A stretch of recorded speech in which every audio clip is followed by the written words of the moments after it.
Olá, eu sou o Breno Lucano, o criador e escritor do blog de filosofia Portal Veritas. E hoje eu faço uma pergunta a vocês. O que o estoicismo tem a dizer sobre política? Acompanhe o vídeo e vamos juntos descobrir.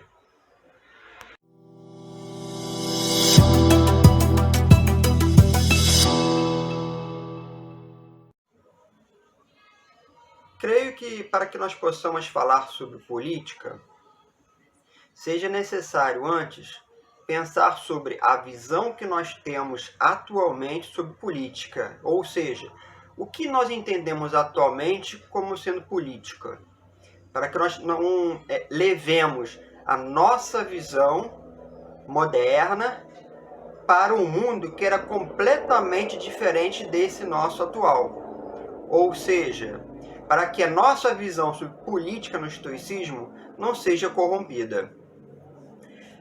O que nós entendemos hoje com política? Nós entendemos embates de discussões, entendemos conflito de classes, entendemos partidos políticos, a criação de cada vez maior de partidos políticos que combatem entre si no sentido de eleger o seu candidato. Ou seja, essa é uma visão tipicamente moderna. Isso não era o que acontecia no período em que o estoicismo era uma escola ainda, estava em evidência. No momento em que o estoicismo ainda está em evidência, é claro que no período de Zenão e Crisipo, a polis estava em decadência, Alexandre o Grande estava em ascensão, e especialmente em termos de Roma, a perspectiva de estoicismo era completamente diferente dessa que Zenão e Crisipo viveram. Perceba uma coisa. Logo no momento no primeiro século da era cristã, ocorreu uma espécie de limpa em Roma, no sentido de cassação explícita aos filósofos, especialmente cínicos e estoicos, porque naquele momento o cinismo e o estoicismo, eles eram, embora tivessem práticas um pouco diferentes, em tese, às vezes eles se combinavam e às vezes eles se confundiam. Então vocês começam a perceber, por exemplo, uma limpa a partir de Nero. Nero expulsa alguns filósofos, tanto cínicos quanto estoicos de Roma. Eles voltam posteriormente no período de Galba, pelo menos alguns deles. E essa limpa ela continua com Vespasiano. Vespasiano expulsa alguns, e principalmente depois no período de Domiciano. Então, nessa expulsão, muito aconteceu, por exemplo, com o Trácio Peto, que foi condenado ao suicídio. Ele, como era senador, os senadores, quando eram condenados à pena capital, não era crucificação. Crucificação apenas para não cidadãos romanos, como Jesus, por exemplo, Espartaco. Então, quando você não era um não cidadão, a pena capital era crucificação. Quando você era um cidadão, era decapitação. E quando você fazia parte da elite, a pena capital era o suicídio. Como Sêneca, por exemplo. Isso aconteceu também com Trácio Peto, condenado ao suicídio. Euvídio Prisco. Antes ainda, no período no finalzinho da República, Catão, o Ticense. Acontece que o cinismo, no primeiro século, e também o estoicismo, eles foram muito influenciados pela tal da fala livre, da parresia, e da crítica contundente à monarquia hereditária.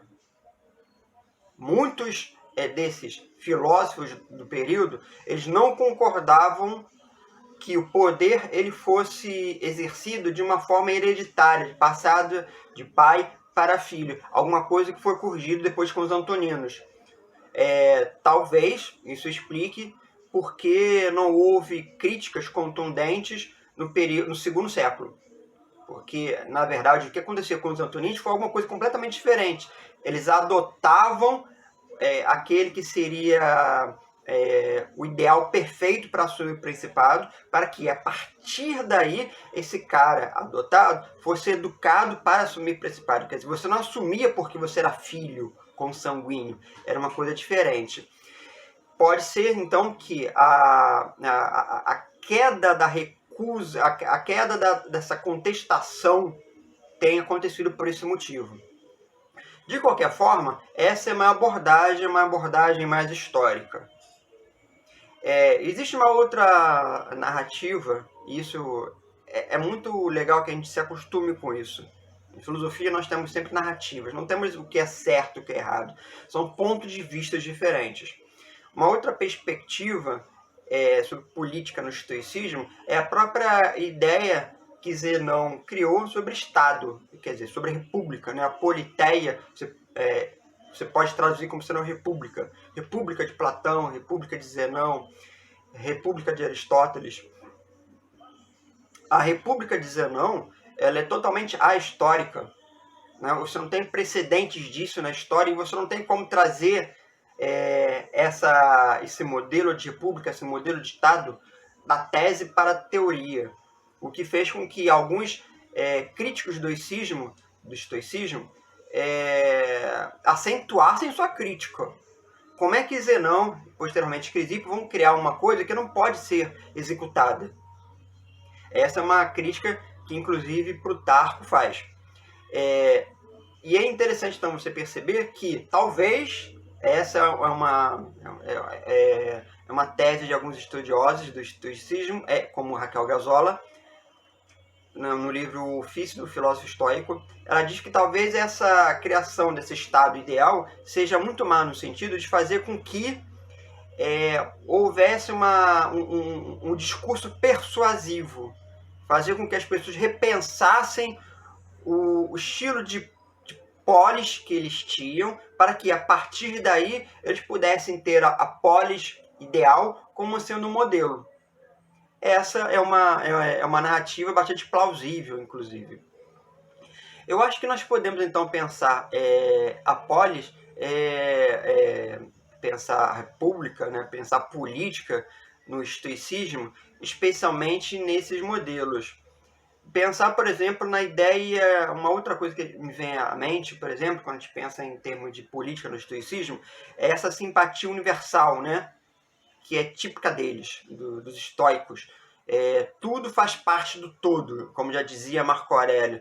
Tudo fazendo parte do todo, né? Do pan, ele escreve pan em grego, faz com que ocorra uma sinergia entre todas as coisas, porque todas as coisas são elementos constituintes de um todo. Sendo assim, surge a ideia da simpatia universal. Todos os homens são iguais, todos os homens são livres, todos os homens são igualmente suscetíveis à felicidade e à sabedoria. Não há limites, como nós temos os limites históricos constituídos, os limites de classe, os limites migratórios, né? Eu sou daqui, não posso ir para outro país, o outro país não me aceita. Então, com essa abordagem da simpatia universal estoica, acredito que isso gere um conflito no sentido de fazer com que você pense que esses limites históricos sejam também atuais, sejam também abordados naquilo que Zenão priorizou inicialmente. A cosmópolis, ela deve ser universal, ela não é particularizada, ela não gera distinções de gênero, de classe social, embora a classe social seja uma construção só do século XIX para cá.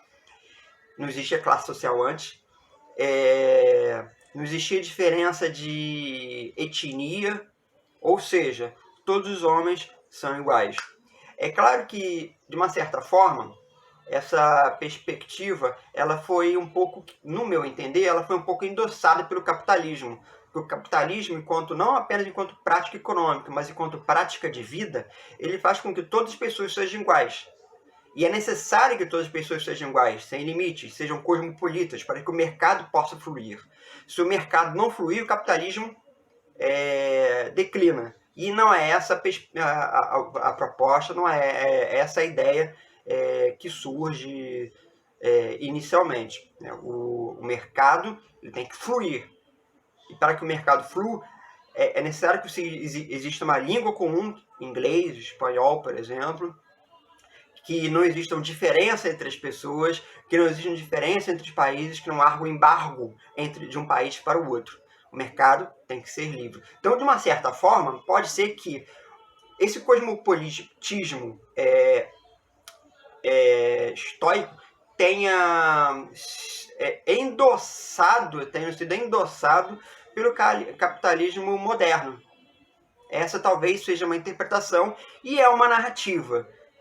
Eu volto a dizer, em filosofia não existe certo e errado, mas existem narrativas, existem pontos de vistas, e eu acho que era isso que eu tinha para falar hoje para vocês. Se vocês tiverem outras perspectivas de que modo que a política pode ser entendida atualmente, deixe seu comentário aqui embaixo. Acesse também nosso blog, o Portal Veritas, e a nossa página no Facebook também. E também acesse o nosso curso, que nós estamos deixando o endereço aqui embaixo, introdutório à filosofia. Até a próxima e até em breve.